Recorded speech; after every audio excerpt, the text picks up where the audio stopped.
Welcome, everybody, to Gringos Liberados, episode 5 of season 3. I am 4x4. That is Trajan. That is RMC. We are going to start with the mailbag. No pleasantries, no nothing. Because we said we were going to get to your mailbag questions. Mickey's specifically sent a boatload of them at the end of the last episode. And every well-meaning podcast host means to say, we'll get to your mailbag questions. I promise. We'll get to whatever. And then they never do. So we're putting this at the front of the Runner show right now. Picking it up with a question that was stated last time around. We didn't really dive into too much, but we'll start with RMC on this one because you were kind of, as someone who knows the two regions very, very well. Trajan, I know you're an LCS enjoyer as well, despite living on the wrong side of the Atlantic. I know. What do you think about CBLOL's level in comparison to the LCS? Often we choke internationally, but do you agree with Raven's statement? Shopify head coach, or Flanelista, as you might know him. Statement that Brazil top 2 can be competitive / top 4 in the LCS. Do you think it's changed a bit positive? RMC, just quick answer. The top 2 of CBLOL. So say Loud and then Pain. Let's say Pain for now. Let's say Loud and Pain for simplicity's sake. That's historic. Yeah. Where would they land? Let's say the LCS in the current 8-team league. Would they be top 4? Man, that's really tough. I think I said you gave me top 6 last time. That's what. Yeah, I had them like top 6, 5, 6. Like I think they can be competitive. Yeah. With the top 4, but I think on the balance of things, I'd have them 5, 6. Trajan? Yeah, I think competitive for sure. I think like teams like even teams like Team Liquid, which are the current champions, like they have so much like they're fast and loose with the game in many points. I think that I worry potentially about draft between the two regions for some teams, like for the top 2, like in terms of champ pool, or yeah, I don't think we're super creative a lot of the time.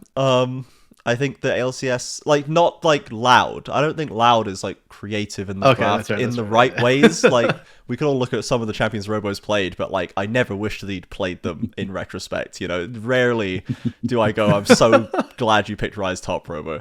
So I think that it's always going to be the Rise top. We got to let that go, man. I'll let it go. I'm not gonna let it go. No, I tried to think of a scenario. I tried to think of a time when I would, and I couldn't come up with one. So I think they would be competitive with top 4. Like, it's not that they would land top 4. Like, after a playoffs, just if you shove Loud and playing into playoffs, I don't think they're in the finals. But competitive, I think, is absolutely true. Like, they're, especially like now that Loud is showing a bit more consistency during the season, like, and that's not even to speak of playoffs buff Loud, which if you throw that into an American scene, who knows how that works. Maybe they just can't lose to anybody in domestic playoffs, and we should probably just throw them into LCK and watch them win it. It's used to say. No, and I think that, like, excuse me, that was my mistake. I took a bite of a little protein bar, but you had a big bite. Yeah, you had time to chew through that, buddy, and you're still going. That was a big bite. No, I think I'm right there with you. I think about top 5, top 6, right? I like, if you played, a number of best of 5s, you beat Shopify and Immortals more times than you don't, right? And I think you're hanging right around with like your 100 Thieves ish teams, right? That's kind of who you're disputing spot number 4 for, right? Maybe Dig. I don't know. Dig. Maybe they seem kind of nice. I don't know. They're just like, they're like the McDonald's Avengers that they assembled, right? Dig the McDonald's Avengers. That's so tough. That is damning with faint praise, if I ever heard. Hey, look, they're flying right now, man. Yeah, right? It's Dig season. I don't know if you heard. I heard, actually. I did see evidence of that. No. I heard the reports of Dig season. Okay, so the follow-up to that one, furthermore, if so, do you think there could be an initiative for Brazilian imports that would weaken our region? And I'll kind of start with this one. I think it depends what you mean by weaken the region. Weaken results domestically, because I think like the names that come up are Robo and Tinones, right? Yep. The two guys who have kind of peaked, they've maxed out, they've hit, they've put all their experience and talent points into all their skills. They're all juiced up. Their talent trees are filled out. They go to the US and get a bag. But I think Root is someone that is also like, because I mean, Arms here and I were talking about this on the Academy stream. If you're at like LCS orgs, if Root, Tinones, and Robo all had, if you have to take the nationalities into account, I think, because I just think American teams will be more likely to take a chance on Root because he's Korean. And I think being disingenuous about that. Like again, like if you're not honest about that, you're being a little disingenuous. Like they're not going to do that. And plus, Root he's got more of a shelf life, right? Tinoz and Robo are getting old, right? Do you want to make that, because I don't think Tinoz and Robo are going up there for, well, maybe they would go up there for just like a 1 year kind of like, screw it, let's make a bunch of money and then retire at age 30 sort of deal. Exactly. Right. Yeah. And so I think we worry about tier 2, right? If Robo and Tinoz leave, that's 2 more spots, right? That you have to fill, right? So you could argue, okay, does that worsen the region? Maybe as far as domestic results, maybe, but like, I think it'll be more competitive, right? Let's say Robo and Tinoz leave, right? Yeah. I don't think it weakens the region overall, for sure. Like, I think there's a lot of strong people right behind Loud, and Loud are like sitting on top of them and like a cap on them right now. But I don't necessarily think that the second, third teams of CBLOL would have done noticeably worse than Loud at International. You know what I mean? So like, I don't think the region if that's how we define a weakened region, is our like standing on a global stage in that setting. I don't think losing some Brazilian imports is going to ultimately weaken it. I think the talent pool is quite deep, and I think the development cycle is honestly quite quick. I think we do generate new talent at quite a decent rate right now. So I don't think it weakens them in the long run for sure. Yeah, and we see how many rookies are coming up and doing well, right? I'm not too worried about like the overall weakening of the region from losing, say, Robo and Tinoz. I do want to add a couple of things though. Root's actually not that much younger than Robo. I think he's like a year younger. So, really? Yeah. I think he's 98 and Robo's 97. Robo's 97? No shot, man. Something like that. Or 98, 99, something like that. I can't hear that. I know they're 1 year apart. As a 95, I can't hear that. Yeah. So Tinoz is a 97. He is 2 months. Tinoz, sorry. Okay. Yeah, he is 6 weeks younger than me. I'm a March 97. Tinoz is May he's been 97. Pro for like 13 years.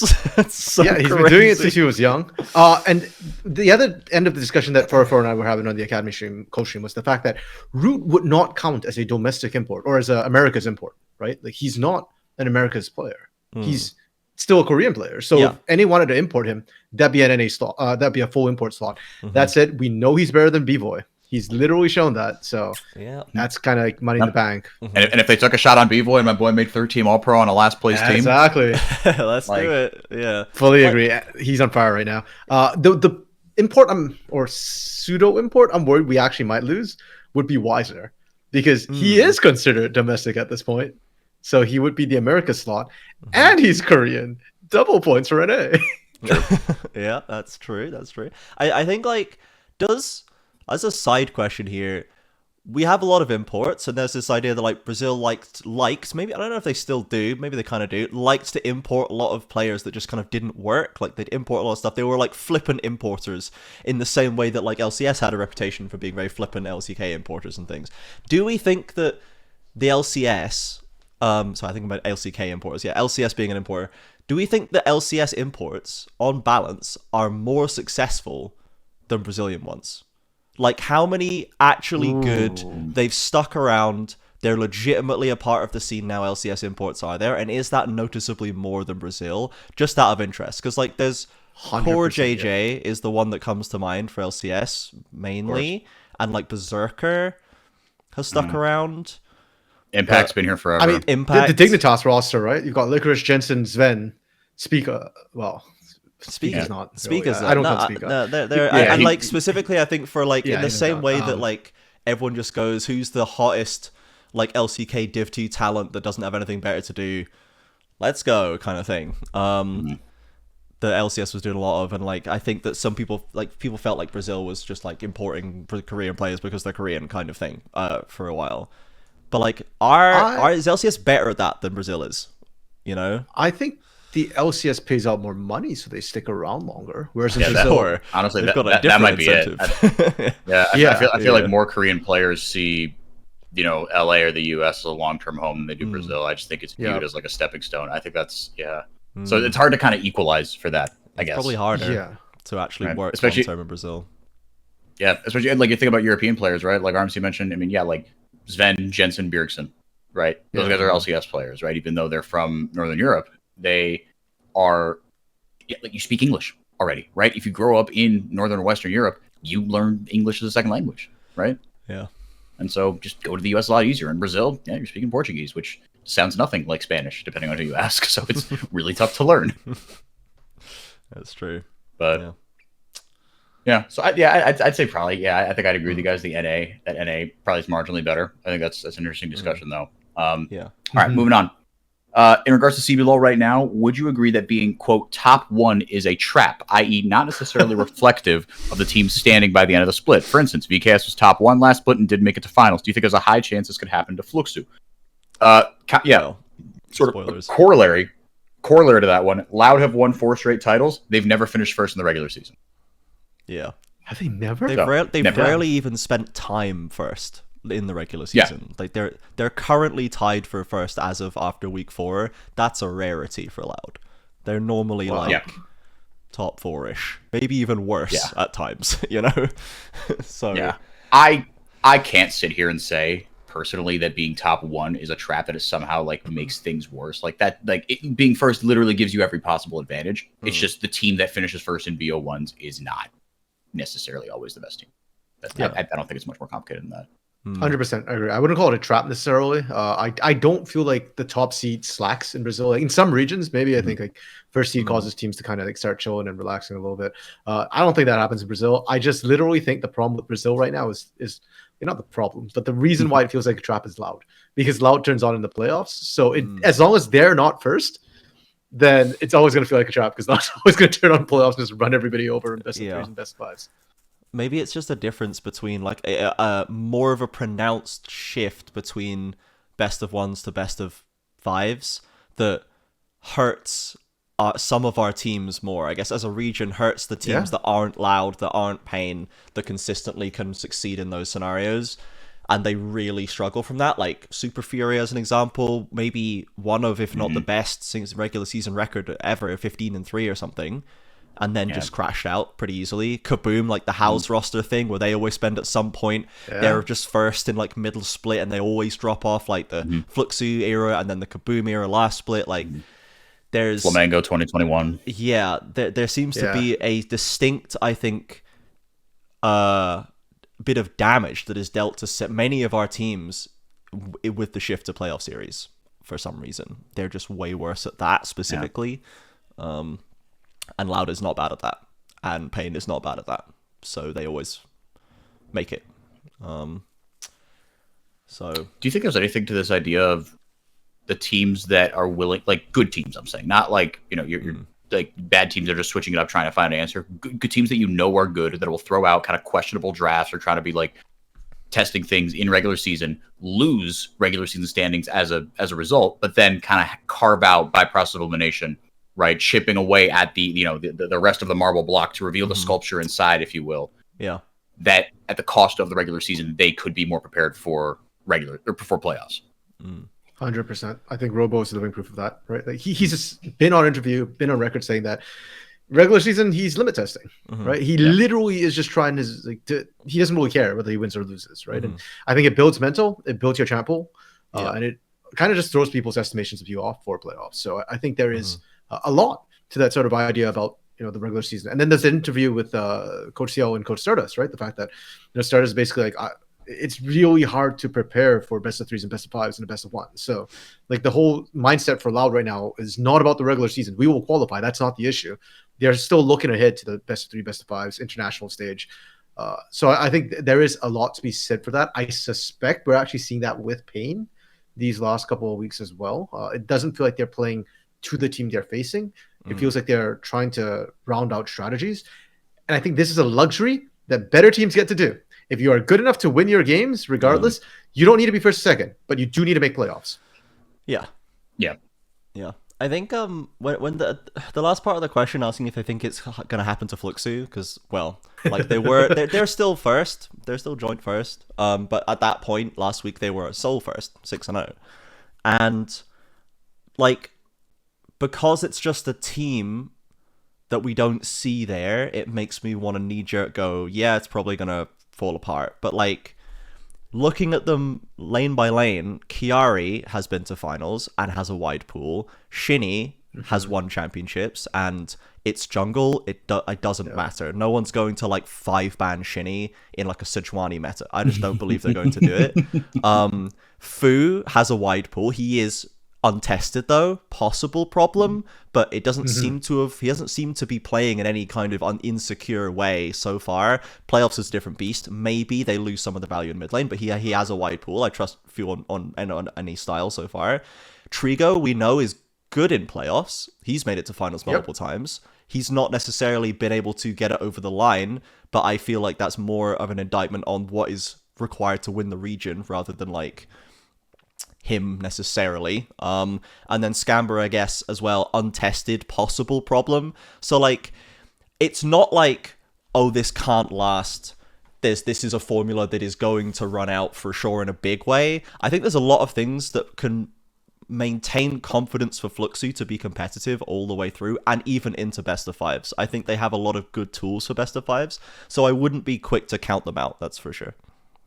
Yeah. For myself, I don't think it will happen in Fluxo because I don't think they'll finish first in the regular season. No, I don't think they will. No, I don't think they will. Yeah. If Fluxo finished first in the regular season, I'd be extremely impressed or extremely worried that the rest of the teams fell off in kind of the way they did. But either way, that's how we beat Loud, guys. Let them finish first. Sack it. Let them take finally. First. Yeah, finally. That's the key. Wouldn't that be something? Yeah. So I mean, kind of going on to that, the next part of this question is a really good segue. Wanted to ask about Fluxo's performance / sustainability right now. Where do you think it'll cap off? What do they need to change moving forward to maintain this growth curve?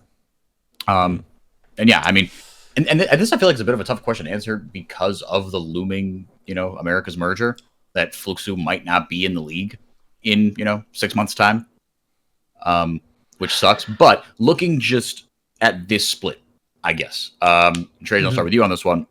Where do you think? What is and shoot, I mean, they went 0-2 this week, right? Yes, they had a bit of a tougher schedule. Who did they play? They played Red and INTZ. Okay, Red. We'll talk about Red. It could be worse. But INTZ is a solid team. Yeah, exactly. Trajan, what do you think? I think it's as partly as maybe this is like a bit of like cope style. It's good to lose some games. It's important to lose and see what can happen, because if you just keep winning and winning and winning, I think every team that's ever done that has come home after the ensuing international tournament and gone, man, we didn't really deal with like hardship very well, did we? So like, I think that's a widely agreed thing, is that being handed some L's and having to adjust, and that is a helpful thing for a team to have. So I think that is good that they've now seen some losses, and what we see from them in week 5, especially in the Super Week 5, is going to be very important, because that's like, okay, you finally had games where Shinny was not able to do whatever he wanted, whenever he wanted, and completely 1v9. How's he going to deal with that, and how's the rest of the team going to deal with that? So they've had that happen now, at least, and they're still joint first. In terms of what they need to change to maintain the growth curve, I don't think they really need to change anything. I think what they're doing works pretty well. I like the formula of their team. Like I say, I think a lot of them are varied threats who can play different things. Stick on top of the meta, and the one thing actually is plan for the AD carry meta to change. Plan for Trigo to be thrown into a new scenario where Jhin is no longer playable, and where like you need to be able to properly deal with the styling AD carries, because that has let him down in the past, and Fluxo have so much else great going on for them, but so did the Pain teams of seasons past, right? So get a plan now for when the bot meta changes. And if that means going Mage's bot, I don't care. Find a solution, but like don't let that become your weakness in a few patches time. 100%. I mean, the fact that Ninja Kiwi stole away Jhin on Saturday for INTZ against Trigo, and Trigo's Kai'Sa, okay, it wasn't terrible, but it significantly lacked impact compared to his Jhin. Like, I still think Trigo's one of the better performers that game, but I do think his champ pool, and it's always a weird, awkward conversation about his champ pool, because it's not like he can't play other things. It feels like what his team needs from him when he's playing Jhin is not something he can replicate on other champions quite as easily. And so the team needs to figure out how to play around Trigo's other style of late game carries, right? Yeah. Like when we looked at him back in the day on Renska, on Pain, it wasn't about the Jhin. It was a lot of times about the Jinx, the Sivir, like these hyperscaling champions coming through. So I think that's what I completely agree with your point there, Trajan. I do think they're very sustainable. I don't think they're cheesing their way through games by any means. In order to maintain the growth curve, though, in order to improve, I think they need to figure out how to play without Chiari being the primary carry. Because I think right now they are winning a lot of games when Chiari is just absolutely crushing his lane opponent, especially on the Twisted Fate, and then he becomes the marksman, the sustained damage for the team instead of Trigo. I think they need to figure out what happens when that isn't sustainable, because teams in CBLOL know how to deal with fed top laners. We've got FNB, we had Gigod popping off in the past. Robo is a constant evergreen threat. Teams know how to deal with a single mono threat composition. So I'm not saying Fu and Trigo can't be threats, but I feel like Fluxo need to learn how to play around them instead as primary threats as a whole. I think it'll just be about, I think the growth of the individuals, right? Because like you said, this seems like they have an identity, and so many teams, especially ones who are maybe trying to punch above their weight, don't have an identity, right? They don't even get to that first step. But so I think this is, like you said, you gotta hope that identity can stick through a couple meta shifts, especially in the bottom lane, because you can only get away with so much Jhin in professional League of Legends. Last one here, and we're gonna use this effectively to transition us to kind of recapping the past week's action, or takeaways from it, etc. Malrang, this was the first week that KaBuM did not play with him. Scary is coming up. So they still got Lonely in the top lane, right? So it's not a full BR roster. And the question, I guess, I'm going to ask the question and then inject some of my own thoughts into it, because I just interviewed Seos this morning. So this is on Wednesday when we're recording this. And so, right, and Seos, he's a very, he keeps to himself, right? He's not going to spill a lot. And even if he was a very kind of outgoing guy, he's media trained, right? And because in my polite way, I try to ask, what the hell went wrong with your team? And in his polite way, he told me what the hell went wrong with my team in a very kind of media trained way. But he did say something without saying something. He said, look, Scary, in game and out of game, he talks more. Yep. Right? And which you could kind of see reflect. I mean, we kind of joked about it when Malrang first got here, like in the beginning of last split. It was just like, Malrang goes forward, everyone else is good enough individually where they can just, if you give them a direction, they will go. Right? Yeah. But it seemed like that stopped working. But Malrang seemed inflexible. Whereas Scary, it seems like he is a little bit more flexible, because something clearly was like the communication was broken, right? That team looked fragmented. You could in game the 5 little the little pixelated whatever you're trying to stupid point, Henry. But I'll go to Trajan, our resident KaBuM. And Enjoyer might even be too strong. Our resident KaBuM far too strong at this point. I've gone. It's been a while since I enjoyed a game of KaBuM. That's for sure. So that sounds reasonable. The point about like he doesn't talk much, basically, either in or out. He seems like a pretty quiet guy, and this is also, as we've touched on already, transition into Brazil.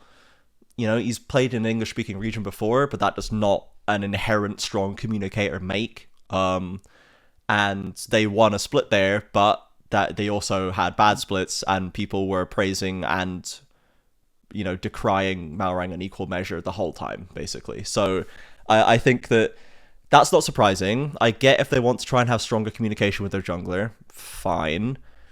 I still don't think it's given the team actual direction as a team. I still think they're not sure how they want to play the game and how to like best use their strengths and how to play mid game, like as no one else seems to be. So I think that it's maybe gonna feel better for them, but I don't know if it's going to be better on the Rift. Which maybe it has to start feeling better and then it will be better. Obviously these things can't just instantly just become fixed, but sure. I think I don't think, if the problem is he's not communicating and isn't gelling well with the team, I don't necessarily think it's I shall swap to the other Brazilian team that I have no like foundation with. Unless there is some way for him to connect with another roster, I don't think it's likely to improve elsewhere, because he does have a very individual, unique style of play. It's very aggressive, it's very single-minded, and it doesn't naturally gel with new people quickly, I can imagine. So I just don't believe there's structure in place for it to be easy to gel him into a team. If he's not going to be able to kind of come halfway, I don't think that it's likely to work, honestly. with anybody. No, especially with Brazilian player. I mean, and I think something went sideways, if nothing else, because of the fact that Malrang wiped his social media, his Twitter, from anything related to KaBuM except for like the cover photo that they gave him. Yeah. Right. Just any tweets, likes, replies, anything from the moment he stepped foot on Brazilian soil 6 months ago, just gone, as if it never existed. That's crazy. We've all been broken up with before. That's what happens in a really ugly breakup. You pretend it never existed. You nuke them from your internet self, from this forward-presenting part of you. You say, no, that did not exist because you're like something went really, really poorly. I do think, and again, I've been a KaBuM optimist this whole time. Even when they did the dumpster, I said, no. I still believe voted for them in predictions. Yeah. And I look, it's not that I know the answer, right? But it's like I've seen this team be good, even with apparently a nonverbal jungler or whatever, right? I've seen this team be good. I've seen these players be really, really good, especially Seos. I refuse to believe that this team can't turn something around. I'm not saying they're going to win the split. I'm not even saying they're going to finish top 4, but they could hit playoffs, right? They are one game out still, right? They're 3-5. They're keeping their season afloat. I will say this Super Week, they play Red, Liberty, Cade Stars. You got to take 2 out of 3. 2 very winnable like if games, nothing else for sure. Yeah, 2 very winnable games. You simply must beat Liberty. That is not optional. Yeah, no one. It's not acceptable for anyone to lose to Liberty now. I'm afraid. Like no one should lose to them. That's just the way it is. Really sad. But that is the universe we find ourselves in. And I do believe in something of a. And I'm not saying it's the same thing because I don't think Scary maybe is this, but you guys like the term personality hire, right? So a personality hire is someone who companies will bring in. It's not that they're not qualified for the job, but it's that what they bring is not like, oh, they're going to do the job really well. It's no, they are incredibly charismatic, easy to get along with. They are a vibes guy. They're going to make everyone else do their job better because they are happier at work because this person is here. Yes. Yeah. Sure. A funny little man who I will bring in and say, dance, monkey, dance, and he will do so. And all the nobles and all the ladies of the court will clap their hands. That's excellent. Trajan, being somebody from the UK, I thought the role there was Prime Minister. Please don't. I'm right in the middle of an election. I can't. Please, I can't. I can't. Did you guys see that John Oliver bit? Yeah, the one dismantling the political party that's been ruling my country for the last 14 years. Yes, I saw it. I just saw the one clip where he was basically like, on July 4th, like Americans rid themselves of British tyranny, and on July 4th, we can rid ourselves of conservative tyranny. It was just, it was really wild. It was. God bless that man. It was quite based, not to get political on the CBLOL podcast, but it was quite based. Rewinding it section and going to the Southern Hemisphere. In Valorant, in VCT Americas, FURIA, they were 0-5 in split 1. They won. They're all best of 3s. They went 2-10 as far as maps are concerned. They got trashed. It was really, really bad. They made one change and brought in this dude who essentially he comes in and says, they interview him and he says, look, I am here to play. He kind of said, he's like, look, I'm a very versatile player, blah, blah, blah, gave boilerplate answers. And then he said, look, I play with joy. I live in Los Angeles now and I get paid to play a kid's game. I think that is these young players, I know they're really good, but I don't think they're having a good time. That's what I think is missing here. We're not playing with joy anymore. I'm here to remind everybody that, look, this is a dream that we are living here, right? We get to go to LA, be on the beach, and get paid to play a kid's game, right? We want to play on the front foot. We want to play aggressive. They, in their first game, 2-0'd the defending champion 100 Thieves in split 2. Now, look, there are a lot of differences with the situation, but if there is something just fundamentally broken there, sometimes ripping that bandit off is the best thing you can do, right? Say nothing of what happens on the Rift. And I did like some of the things I saw in their game against Los Grandes. Granted, it's Los Grandes. They're a bit of a dumpster fire right now. But again, it looks more together. I think with time, I think they could make playoffs. And that is as far as I'm going to take that take. Yeah, that's fair. I'm kind of with that. I think Malrang. The problem with Malrang versus Scary is, and I don't know if there's going to be a controversial me to say, I think Malrang was actually better as a player. It's just I don't think there's any doubt about that. No, look, he's an LEC champion, right? He's a Korean, prodigy. Like he showed he's good, right? Yeah. You don't and he showed he's good here, right? But there's something off that, right? He's obviously better than Scary. Yeah. Like, Scary, I love you. I hope one day you become better than Malrang. Right now, you're better than Malrang. I'm sorry. Yeah. Granted, and I mean, Mickey was mentioning as well that Malrang's been giving Scary positional coaching before he left as well. I think that's right. The example of a personality hire for that's probably like the most accurate thing there. I fully agree with that. I think Malrang, on average, is a better player, but I think he's less volatile. And I think the problem with this KaBuM roster right now is if you want wins, you need to be more volatile. They were incredibly steady with Malrang, but let's say their odds of winning are like 3 to 7, and Malrang's like a plus or minus 1. Right? You're never going to win against the better teams. You don't have enough variance in there. You throw Scary in, maybe you're like a 2.5 to 7.5, but Scary's like a plus minus 5. Hey, on a good day, we beat some good teams, right? That's how it feels like for me. Like I watched Malrang 2 weeks. No, I keep saying Malrang. Scary 2 weeks ago when he played, and Scary looked amazing. He looked like the savior of KaBuM. This last weekend he played. Less so, right? Like even when they did beat Los Grandes, Scary went 1-8, I think, in that game. 1-8-9 was his final scoreline, and he looked like he was inting sometimes. But that's fine. That's what KaBuM needs right now. They need that volatility and that sort of variance to be able to take wins direction. Off. Yeah. So I think he's raising the vibes, which is what KaBuM needs. They don't need another pair of amazing hands right now, and in order to win, they've got their pairs of amazing hands. They've got House, Natuno, and Seos. Three of them, like three guys that not too long ago at various points where this guy's the best in his role. Yeah, and I think that's also why they brought Lonely back in, because I think Lonely is a bigger hands player than Batao is. Batao did great, but Lonely more regularly plays carries and kind of carries that 1v1, 1v5 style fights. And I think that's why we've got this configuration of Lonely and Scary coming back in now. What's interesting to me is next week, they're the Super Week, who's playing top? Is it Lonely or is it Batao? Right? Because I think Scary will be fine. Scary will make this interesting. But who you pair with him? Yeah, I honestly, I kind of feel like I worry that it's not going to be that deep, and they're going to be like, well, we won the game with Lonely, so Lonely's going to play. And that's like as far as it goes. You talk about like not messing with like a potential like personality formula, right? Like if they feel like they struck on something even remotely sustainable, I'm with Trade, and I could see them just riding that. They went 1-1 with Batao. They went 1-1 with Lonely. So on paper, if we're just looking at that, like they're the same. Y'all gotta make a choice, right? Yeah, I literally think this should be like, we just won a game with this, so let's keep doing this, and maybe we'll keep winning games. So I honestly worry that it's that simple. But yeah, so I don't know, man.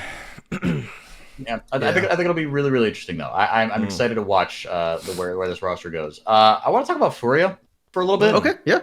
They have been kind of my pleasant surprise of week 2. Yeah. Them and Red Canids against Fluxo, a Nelsonless Red Canids. RMC, go to you. What do you want to talk about first? FURIA or the post Nelson Part 2 Electric Boogaloo Red Canids? Oh. Let's start with Red for a little bit first, because I've spoken to you about this before. I don't have I don't have much of an impression of or thoughts formed on FURIA. Whereas Red was interesting this last weekend because they had Nelson on Saturday still, right? They dropped him between Saturday and Sunday. Or did you jump from Red? Like, I'll double check on that. He was still employed, but like it was a day before he was dropped. How much was he doing? How much impact was he having on Saturday? If they were like, no, this game is the one, get out, okay? We're never. That's the interesting thing, Trajan, because they dropped him after Saturday, which, if I recall correctly, was what happened. I think so. They lost against Los Grandes on Saturday under Nelson. Like, to me, that's the death now. No, like we just lost against a Los Grandes team, which. Can't seem to figure out buy a win. Yeah, they were struggling immensely, and then up against Los Grandes they lose. I don't know. I just find the whole Nelson Red relationship really, really funny because it's not the first time this has happened where they hire Nelson and they drop him like after a couple of games. It's just like it doesn't work. The roster that they did it with is not that different. It's like, guys, it's like going back to the whole thing about your ex, right? Like you nuke your ex out, you keep away from them, you don't go back to them. Where are Red's friends holding the back saying, "Hey, buddy, that's not good. Don't go back to that, man. That's not okay." Right? When they hired Nelson, I remember seeing on Twitter like people, like a lot of Red fans were like, "Why are we doing this again?" And Red was just like, "He's good." It's like, you were like, "Yeah, probably," but like, Yeah, and now we're back to just Coelho again, who's honestly, I think. Giving Red the free hand is the better strategy. We've heard that Aegis, for example, is a player who can FNB explicitly, I think, was the one who said it, that Aegis is basically like a coach almost, right? So you don't need a coach with Aegis on that team. And I suspect there's probably clashing opinions, and that's why they look so disjointed under Nelson. Whereas I think if you already have Aegis, just let Aegis have a free hand, right? I think the Aegis Titan era worked because both of them are really strong, really smart players. Now under Aegis, I'm actually really curious to see what Aegis can do with this team. I also find it very funny that we dropped Nelson and Aegis plays Maokai.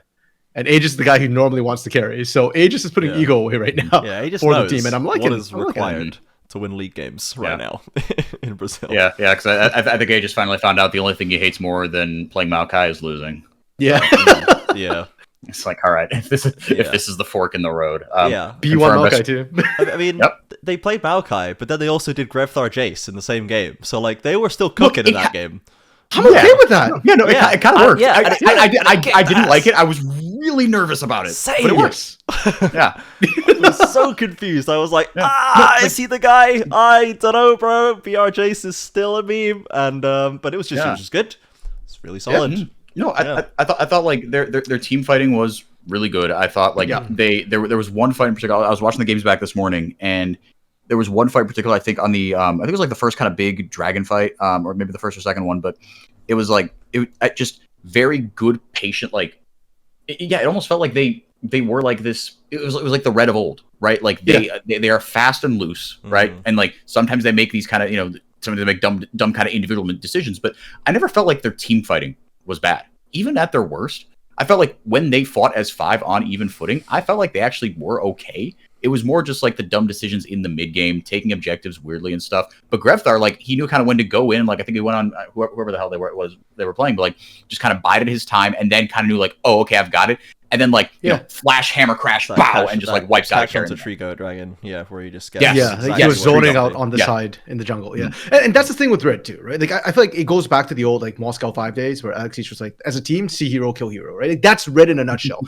If you are gonna play fast and loose, let the hounds off the leash completely. I think their biggest problem coming into this week was a bit of a split decision, right? Like when they start chasing, they chase really poorly prior, because I think some players were like, we need a reset, there's an objective on the map we should be taking. Then others were just like, no, we need to drive this home. And when they split, they overchase, they get caught, they die. Whereas now, if they're gonna overchase, as it were, they're all overchasing to the point where, hey, if you try and punish whoever's overextended, they're not overextended, the whole damn team is there, they'll just rip you apart again. And so it might not be the optimal macro, it might not be the most efficient use of the time necessarily, like they might be chasing kills instead of taking objectives, but if you're doing it as a team, it's perfectly fine. It's better than trying to split like what they were doing before.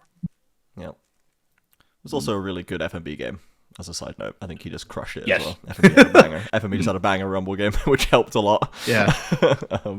I think even when everything was going wrong, FNB was like the most solid guy of that team. I don't think he had like a bad such game. It has been for this roster for the past 2 splits now, maybe even more it's felt like. Just FNB is still good. We can always rely on this. Remember when Envy was on this roster? Envy was playing Aatrox mid on this roster. Yeah, that was good. So all I remember is Envy winning the Law of X's on Saturday. Yeah. True, somehow. Yeah. Envy's such a puzzling player. I do not understand him. After he almost blamed Horizon Grevthar that game. We were questioning him more than we've almost ever questioned Envy, like the week ADCS. before, because we were like, "What's going on with Envy? Like, why is Envy not showing up? He was such a linchpin before." And then it was like, "Okay, fine, all right, I'll just flame Horizon Grevthar, my old team, and just get us our first win of the season. If you need it that much, okay." Just ask. That's all you have to say. Push my arm, damn it. Yeah, Envy is a puzzling guy. Envy is just turns. I have no like conception of when he's going to turn it on and when he isn't. Nope. And sometimes he's never going to like have absolutely abominable games, in my opinion. I can't remember the last time I saw Envy have an actually like, this is like you've been Flame Horizoned, you're 0-4 in lane, you're like completely just on. I kind of agree. There's plenty of games where he's been invisible. I haven't seen him get fisted in a while. Yeah. The worst he is invisible. He's never like an anchor to my mind, where he's like, this is the reason this game is done. Like, isn't in a very obvious way, where there are other players where I think it happens with like Cello plays or like Ithusa games from last split, or like, times where you're just like, man, this was just an absolutely unplayable disaster for you, wasn't it? Like, I think I think Envy has a very has a high floor, and yeah, the worst he is like not helping his team win enough, and not doing anything, which is not good. Yeah. But As an aside, though, I would argue that I think players who are invisible are worse than players who aren't. Like, I'd take a Robo over an NP every day, any day of the week, you know? I guess it depends what kind of team you have. True. Yeah. 'Cause I guess you don't want a full can't team have of 5 all with like Robos. I don't think 5 Yeah, Robos true, wins.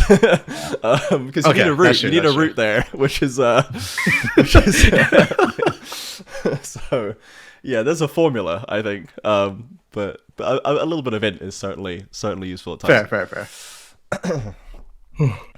Oh boy, you stopped talking about Furia now. We're talking about Furia because I like Furia. I don't know what to think of Furia, so I'd actually like to hear from y'all because this team right now. I think I was telling for this on the coach stream, Academy coach stream. It's like it feels like it's a slightly different Furia I see every week. So it's like because of that, I don't like have a label I can just stick onto them. They're just like yeah. No, I mean, I've been generally positive about the direction they're heading. I don't think they've like turned a corner or anything, but I like look in their game against Loud, right? But it was like you didn't get blasted by Loud, right? Not that Loud really wins games in the regular season by just like out-handsing you in the laning phase, right? They don't just usually like blast lane. Yeah, like, it was a normal Loud early game, i.e. slightly behind. Yeah. You know? Yeah. But like Furia, I feel like I don't know. I'm happy when you play Loud close. And they trash Liberty, which you should. So I feel like they're moving in the right direction. Yeah, I think that they are still variable for sure. And this was like what we had, like the red game was the last example we had last week, where like sometimes it just kind of falls apart for them, and you're like you can see the good parts in there, but they can't bring them together, and they cannot like put together a win like out of the lane. They're still very competent in the lane, and we could see that against Loud. Like they have individual skill. And they've had these games where they really put it together really well, but it's not every time still. And we just need to up the percentage of like, okay, let's get more consistency in how we're translating these individuals into a good team play later on, which they've just not cracked yet. They can do it. The start of the season, they were never really having a clean game, and they were winning sometimes, but it was never looking that good. Now they can put these really good games together, and they can also still sometimes just kind of fall apart, and like they don't get it together. So it's fairly CBLOL energy. Like it feels like a fairly CBLOL team, which is a good thing in some ways and a bad thing in others. But I feel like I can still see them on a path of growth, and they do have wait, what was their Super League like? Did they have I think it was Fluxo that had a really hard Super Week. Furious is kind of Furious is mixed. They've got Pain, Fluxo, and Los. Sure. So there's like an easy, medium, and hard matchup kind of there. Yeah. So we'll see how they do there. But I still believe in the progress in Furia, and I don't see too much progress or movement necessarily from other teams week on week. And I feel like I can still see what Furia is going for. So I like that. That's fair. Okay, because they've been 1-1 every single week, even this last weekend as well. Yeah. Historically, they've mostly been beating the teams they're expected to beat. Like they beat Los, they beat KaBuM. At the time when they're quite weak, well, still are. They beat Liberty. The surprise was the week before, week 3, where they lost to a Red, which was in a mess at that point. That was the scaling Red game where Furia just did nothing all game. It was like that meme of poking something to stick and do something. Like, and then they beat INTZ the day after because apparently we have a Sunday buff. Then this week, Loud is an interesting one because both of you mentioned Furia versus Loud. I was actually double checking this game, and I realized that Loud is actually the worst indicator of how good a team's doing. Because we say that they were close. They were winning up to 20 minutes. But most teams are winning up to 20 minutes against Loud. Yeah, it's like you've hit the like you're this high to ride you're in the CBLOL, so you can probably get a lead on Loud in early game, but like it doesn't matter. Yeah, like anyone can do that in theory. Yeah. No, and then literally from 20 minutes to 29 and change when the game ended, that's 29:09. Yeah. Literally it was straight downhill from there. We went from a 571 gold lead to a negative 8,000 gold lead. And it wasn't even like there was no comeback for Fury at that point. No. It was literally just Loud turns on the game, they end it. And I just realized that is literally how Loud play most teams. Yes, if you can't get a lead before 15 minutes, then we've got to talk a little bit because Loud has issues pre-15. But after that, it's like, okay, well, we were competitive. But how many teams weren't competitive with Loud pre-15? Yeah. Do you guys think that Skarner is actually like we should be permabanning this? Because I see a lot of people going, "How are you still letting Skarner through?" And like we've had a mixed bag of results with it in the CBLOL. I don't think it's the Skarner has ever looked like tragic, like, but sometimes it's won, it's lost. So like, how do you guys feel about Skarner right now? As an aside, like, do you think we need to just be like, if you're not banning this, you're a fool, and like, or is there room? I don't know. I think he's really, really good. Man, I don't know if it's like straight up pick ban, but like if it's there, why not? Like if you have a Skarner, an engage tank, and 3 damage threats, like you're usually going to be able to win a lot of games. Like if you could pin 3 squishes with the Skarner and like decent vision, right? If you can pin 3 squishes with the Skarner or 3 members of the opposite team with a Skarner with the amount of damage that the rest of your team is going to be able to pump out, that wins you team fights in like with one button. I think he's so strong. He's very, very hard to kill. Like you have to be smart about it, right? And you have to draft around it a little bit, but even then, kind of a little bit. I don't know. I think he feels really, really strong. He gets B1'd a lot.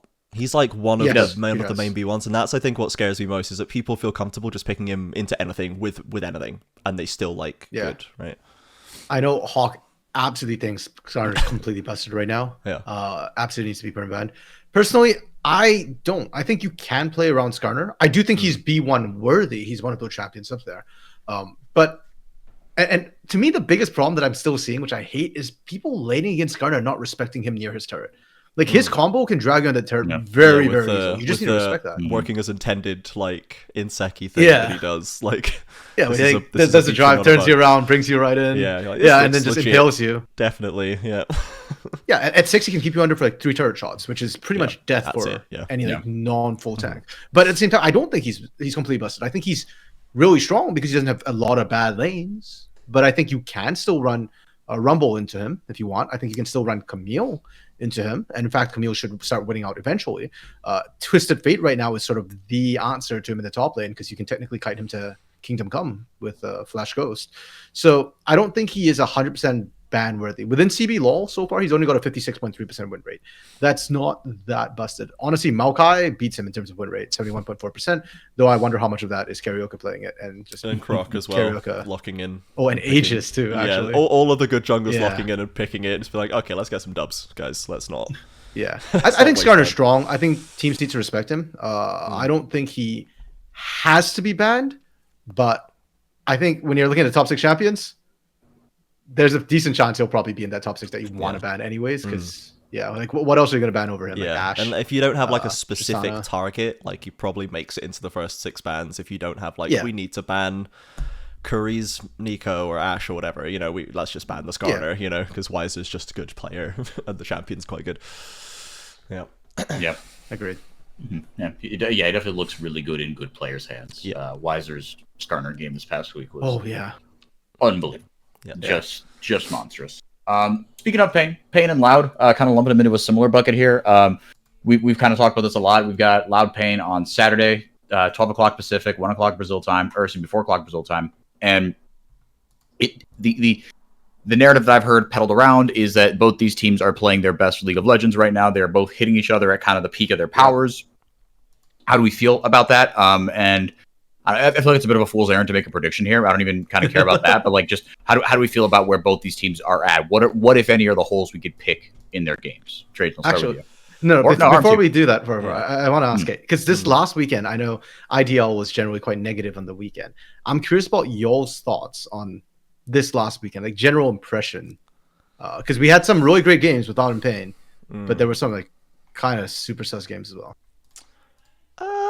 I think it felt like the thing that excites me most about the CBLOL right now are the new teams taking a stake and being good, and that's not really what we saw. That was not a week where the new teams looked good. VKS didn't look as good, Fluxo didn't look as good, INTZ are still not like they're none of them are bad and they're still top teams, but we were at a point after week 2 and 3 where like this is the new.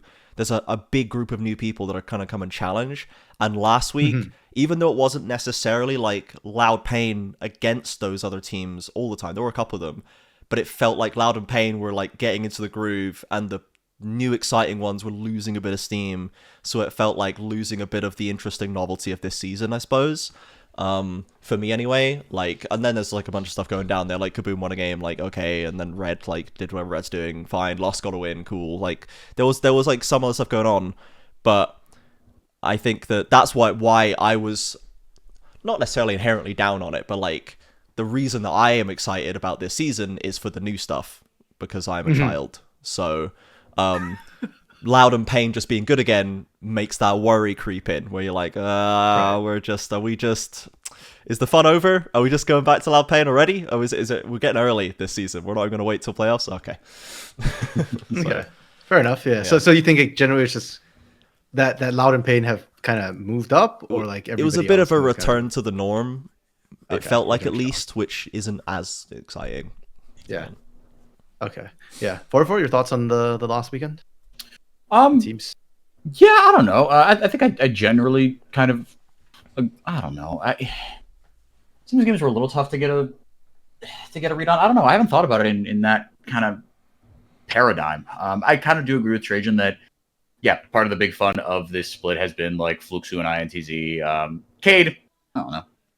Cade, maybe it's just my attention span, but I'm a little bored of Cade right now. They're good. We get it. You're good. Okay, whatever. Fair. Yeah. CL. Oh, you got it. Cool. Yeah, your coach speaks English. Wow. Well, it hasn't dyed his hair in like 3 weeks. I'm losing interest.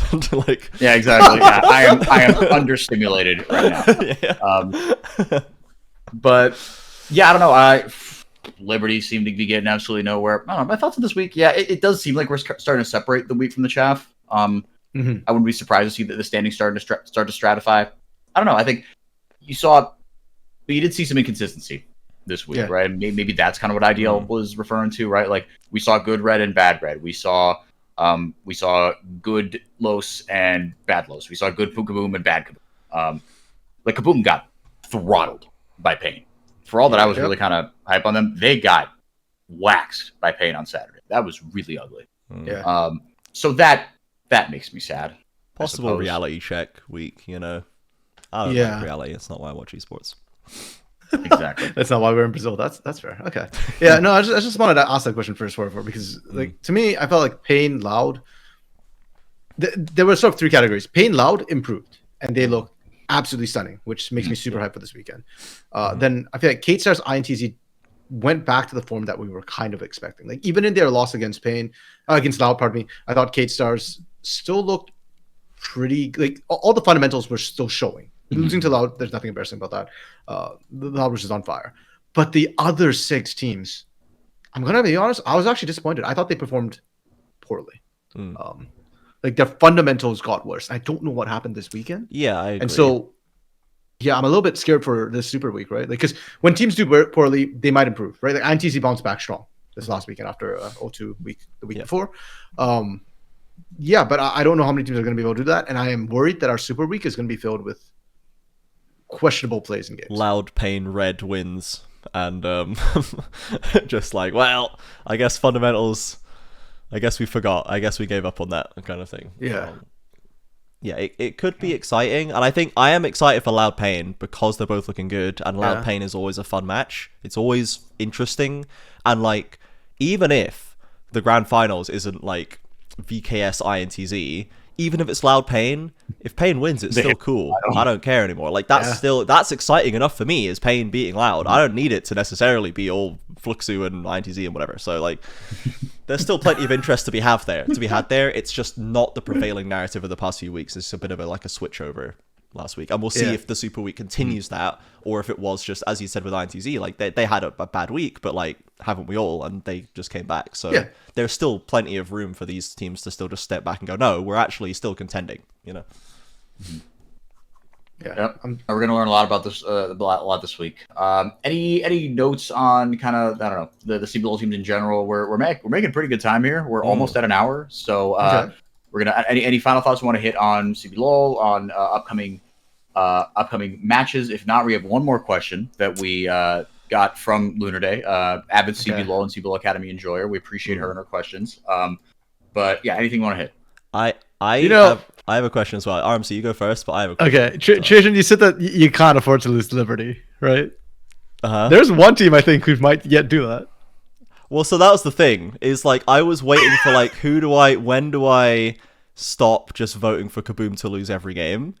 And I was like, okay, do I vote for Liberty in this KaBuM match? Like, oh my god! I was I tried to call. I was going to call the loss win this week, but I called it on the wrong match because I called it on the KaBuM match, not the red match. I almost called it on both. I almost called for the red 2-0, but I chickened out, and I called that they beat KaBuM and lose to red, and they did the opposite. They beat red and lost to KaBuM, which infuriated me. So like that's not going well, but that's. KaBuM is now just like, I have no expectations for any of their games in any way. I have no expectations to how good or bad any of them will look and how good or bad they will play and who they'll beat or lose to. There's just no way for me to like accurately like form an opinion anymore. So I'm completely checked out on trying to engage with them like conceptually. I love that we just triggered you, Trishan. I didn't even mean to. I was actually talking about Los Liberty on Friday, but KaBuM the me on Saturday. No. So that one, the Los one is interesting. Let's just combine this with mine, because my question was going to be about Los as well. Was going to be, okay, how do you think Los is going to do in the Super Week? Because they beat KaBuM finally, and like, is this a step forward or is this beating KaBuM? You know, like for Liberty especially, they brought in 2 academy subs that I don't think looked good. They didn't have a good week. Like, it didn't look like this was. It didn't really seem to change. Like, they drafted Callista, and they probably wouldn't have done that before. But like, they still got spashed in lane, and they they would not have. They did on day 2. Mikau went. Really? He went. Was it Draven game 1, and then I thought he went Jhin Draven. Callista game 2. Did he go? Did Mikau pick Callista? Yeah, I remember because I saw those picks and I was like, "What the hell?" Why? Like they are scrimming their academy team, and it shows because Leandrin's known to be an old Draven OTP, right? Like Leandrin regularly gets Draven banned against them. Yeah, so day one against KaBuM, Mikau played Draven, and day 2 against INTZ, Mikau played Callista. Those are Leandrin champions. So Leandrin picking those champs, like that made sense to me. So it's not even different. It feels okay. So it didn't look like they played different, and it didn't look like they played better. So like, know, I think this is one that if Loss is going, and Loss has not been bombing every game. Like they're one of these teams that, like INTZ second half of last split, where like you're questioning how they're losing all of them. Because they shouldn't be losing all of them with how well they're playing so much of the rest of the games. It's like you're defying the odds to lose these games, guys. So like I think that I'd still happily favor them against Liberty. INTZ, I don't think so. I don't think Yampi allows that to happen. I don't think so either. No. Yeah. And then FURIA is an interesting one because FURIA can just completely lose the plot sometimes. They're very skilled, but Loss aren't unskilled, like super clever, popping off. Envy on his day, still very high ceiling. BRTT, we know, he's not asleep. Like the things that make FURIA good might not work as well against Loss, or they might not be able to exploit Loss in that same way, and maybe FURIA just kind of like loses the plot if they don't have their usual early win conditions. So there's definitely a wide open window there. I would hope that FURIA could take this one, especially with the path that I want them to be on, the trajectory I want them on. I really want FURIA to win that match, but if Loss win it, there's potentially something interesting we could gain from there if Loss puts a really nice win together against FURIA. Yeah, I don't feel like Loss has been improving at all, unfortunately. No. Which is not good. I mean, Trajan, you were talking about looking at FURIA and their improvement, right? And like you want to see new things. Yeah. I kind of see an old thing do well. Like watching BRTT struggle is basically right. Like it's actually hurting me to watch and then cast those games right now because of how they just keep losing games. Like they shouldn't be losing. They do find leads fairly regularly, and they just can't seem to snowball that. So that's painful. Watching Liberty as well is going to be another very odd point for me. Because Liberty, I remember when they did the roster swap, people were saying, or I think the announcement was that they're not doing it for the main team, they're doing it for the academy team. They wanted to shore up the academy team. What? That's what some people were throwing around on Twitter. I don't know how true that is, because I'm going to tell you right now, upgrading Levinson and Leandrin, I do not think they were CBLOL already. I like them. I think they're talented. This was not the place to chuck them in. And as you can see, they ain't scary. They didn't manage to change the whole like vibes of the team coming in. It looked exactly like it did with Drake Hero and Macau, except with slightly weaker laning. And Liberty Academy this week went 0-2. So Macau and Drake Hero did not salvage the Academy team. The Academy team won the first 5 games, lost the last 5 games. I don't know what's going on with Liberty, man. Like I that's why I want to talk about them, because this is a team with Belzy and Turtle, and Two really everything's good falling coaches. apart. Yeah, I fear they might be panicking somewhat. That's what it seems like. What changes do we think they panic. need then to fix things? What was working about Liberty start last scrimming other split? teams again? Scrim someone else. What was working about Liberty last split when they went like 7-0? What was They were scrimming other teams. I'm done. He's gonna hit this one. Gonna nail this one into the dead horse just to make sure. They have not won a game. It's true, man. He's not wrong though. He's spitting facts.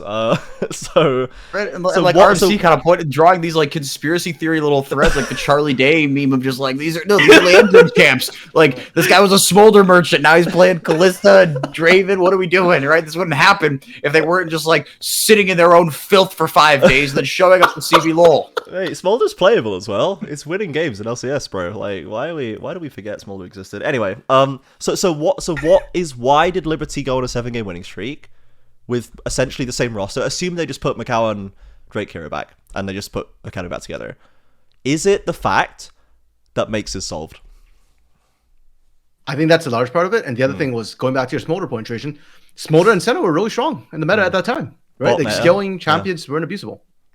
Yeah. And now, what does Macau have for scaling champions? You can pick a Jinx, but you get your teeth kicked in, right? Like, it's really hard. Like, our average game time in CBLOL right now is 31 minutes, 13 seconds. That is roughly when Jinx are going to hit her, like, 3-item power spike. So, basically, when Macau starts to come online, the game's over. Bro, Macau's not hitting that till 35 plus, because he will have been 50 CS down and 0-4 or something, so... Actually, unironically true. I mean, average game time in Split 1 was, I think, 33:51. But when they were on their streak, I think it was closer to 35, 36 minutes at the time, because that was the Smolder Jinx scaling meta. So I think that's an issue. And that plays into Makes getting solved as well, because now we aren't perma-camping bot lane. We aren't sending 3-4-man dives like 2-3 times in the laning phase. Instead, we're going... Hey, Makes. Top lane's not an island. It's a vacation. It's destination vacation. And suddenly, like that Darius gets ganked level 3, gets shut down. You're not hitting the level 6 power spike faster than your opponent. You're not dominating that lane. I think there's I think it's the bot lane causing Makes to have more variables in his equation that he can't solve. Yeah, maybe. I don't have anything to add to the discussion. I have no idea. I mean, you raise all the good points here. Again, I still think this not streaming other teams thing is just like it's proof. I don't know how bad it actually is, because like you knew that Liberty were punching above their weight last split, right? You knew that wasn't sustainable, but Lord in heaven, it's just like why go full one side or the other? Like, if you want to cut some scrims and do more inter-thing drills, then like do that. But if you told me Loud's doing this, I'm okay with it. Right? Like Loud's mechanics are already fundamentally strong enough. Like, why are we going whole hog on this one strategy? It's weird. Yeah. All right. Unfortunately, even if they start scrimming, I don't think they come back in time for the split at all. No, I think the split's over. They're not making playoffs. New for morale for these players. I don't know. Have some self-respect. All right, going into the question from Lunar Day. Going into the first Super Week, which player has the most pressure on them to perform all 3 games? On the same subject, which team has the most pressure to perform? So, individually and team-wise, who has the most pressure to perform? And we could do this a little week. I'll just cut it out. So I think I have an idea of a way to approach this. I think the team with the hardest week is Fluxo, because they have loud FURIA pain. They are also... They were first last week and have been summarily dumped out into an 0-2 week, so they are currently on a tumbling from a high, and if you then continue to tumble, that momentum can get... You can go from 6-0 to 6-5 very quickly, and that's like a massive drop-off. So like, they need to keep the ship going. I think within Fluxo, there is a lot of pressure on Shinny to make this team work, because I Yes. think the team looks bad when Shinny looks bad, looks good when Shinny looks good, and he's only looked bad twice. He didn't even look that bad in the second game for my money, but like he had one game No. where he was absolutely just had a shocker into red, I think, and just the whole thing fell apart. So there's an argument for Shinny, I think, because I think he has shouldered a lot of pressure there, and there's also an argument for a player like Fu because he is a rookie who is overperforming, but he's going against Tinones and Dinkato and Tuts, who are all like card-carrying championship mids who are all playing pretty well. So there's a chance for Fu to get runched 3 times in a row. I don't think he will, but like there's a possibility that like a very exciting rookie could get very heavily slapped in that week. So Yeah, that's a fair shout. I like that. I like that. I'm Actually, go ahead for it. I'm still thinking. Okay. I mean, I'll take my KaBuM angle again. Like scary. Okay. You've been brought into a situation where you are now going to try to save this multi-million-dollar enterprise from being one of the most abject failures we've seen in the franchising era, as far as the amount of money thrown into this project, and how good it looked at times in just the dumpster fire that it is right now. Yeah, I think, and again, like 3 games can swing you a lot, right? The best case scenario for KaBuM is 6-5, which is crazy. The worst case scenario is 3-8, and your season's over. I like the There's a KaBuM lot- shout, lot of- because like lot of on the pressure. say where we talk about like how Liberty is like having a bad time, and everyone's like, well, that they're not going to make it into the Southern Conference now because they had to smash this split to have a chance, kind of thing. KaBuM, Yeah. I don't think KaBuM is that far away from that conversation, which is scary because KaBuM is a household name. It is a 4-time champ, a very old piece of the scene that does not have a good reputation right now. I don't think their community they don't have like as big of a fan base as many of the other oldest teams. Never have. They're not succeeding consistently. They have just had a very public burning of the biggest pile of cash in like CBLOL roster history, and now they're potentially still like in the bin. Like there's a lot of negative angle for KaBuM right now that could lead to a like I say, a household name not making it into Southern Conference, which would be a massive deal, I think. So there is a lot of pressure on KaBuM as a whole, I think, to like get their act together in all ways so that they can be top 6 in terms of viability as an org come next year. So I think KaBuM is also a very good shout, and like not to like ascribe heaven and earth to some League of Legends games, but like it's all part it's a big deal. It's all part It is, of a yeah. picture, and I think I think performance is ultimately going to be a factor. To be like, you've just been bombing out for ages, I think that is ultimately going to be part of the conversation. Yeah, I agree. For me, I was kind of split between 2 teams. KaBuM was one of them, for all the reasons where I aforementioned. Though my focus was more on their bot lane for individual players, because Natuno, we talked about KaBuM burning a lot of cash and being like one of the biggest dumpster fire super teams we've seen in Brazil. The other one in recent history was Los Grandes with Trick, right? Very similar situation. Trick played 4 games out, right? Like Malran played 4 games out. Wait, no, is it 4 games? I can't remember how He many might games have made Trick it to played. 6, Like 3, I think. but yeah, same idea Okay. in this split. Point is, it was Yeah. the blink of an eye. And he got completely dumped, like nuked out of existence of Brazil. Guess who was on that roster? Natuno Yeah. was on that same super team dumpster fire situation. This is his second go round on the exact same thing. We can say he was elo hell back then, but like, how many times is going to happen to you? Yeah. Now you've got before you at the time when this bottom lane was joined up, you got the best support in Brazil. Fair, Sales. Yep, and even back then he was a ranger, right? Granted, he ranger role swapped, so he's not necessarily good at supports, but he was still a really And he had supposed to be, Zai like, for a good time and looked really villain good player. with Zai initially, I think. Yeah. So Yeah, so I think KaBuM saw a lot of pressure there. The other one I was looking at was Los Grandes as a team. Not so. I think BRTC's already been through the ringer. Like nobody's the pressure on him is the same it's been for the last 4 weeks. But they're facing Liberty, and I'm not confident that Los can win that. Honestly, with the way they've been playing, and I think there's a lot of pressure to perform. Like, Yeah, you got to beat Liberty, dude. yeah, I mean, losses in this week already pretty much are going to put them in a really tough spot for contention. They won't be mathematically eliminated if they lose the games this week, but all but pretty much. Yeah, I think, at exactly. that point, because they'll be 1-10 if they lose everything. But you really can't be losing to Liberty. So I think dollar for dollar in terms of player, it's probably for me Natuno or Seos going to the Super Week. Mhm. But team wise, I'm looking at Los Grandes for Friday. Like their match on Friday alone has way more pressure than I think any other team in the entire Super Week right now. Yeah. I like the Natuno shout. I mean, talk about a guy whose career arc has just been a steady decline for almost 2 years. Yeah. From like really high highs. Yeah. Remember when he came in as a rookie, people were like, "Oh, this is the next BRTT. Like he's gonna beat Titan." And it's like that. And in that moment, he was cursed because everyone we put that label on. Yeah. It doesn't seem to do felt very like well. for so many splits, He is the next BRTT. He's been just he was fighting might lose to against BRTT. that. At least, like you could make an argument that he was elo held and like there was other extenuating factors and stuff. But gradually, the factors have dropped away, and the curse has remained. Which is it's the dude sitting on the couch, like just on his phone with the beer, and he's like, Yeah. right, that meme. Yeah. Is it me? Like, Yeah. what is the common denominator It's here? like, hang on. All right, I think that's gonna do it for us.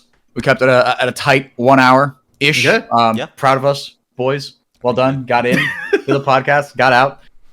Thank you guys for listening. Check us out Friday, Saturday, Sunday, same time, same place, same channel.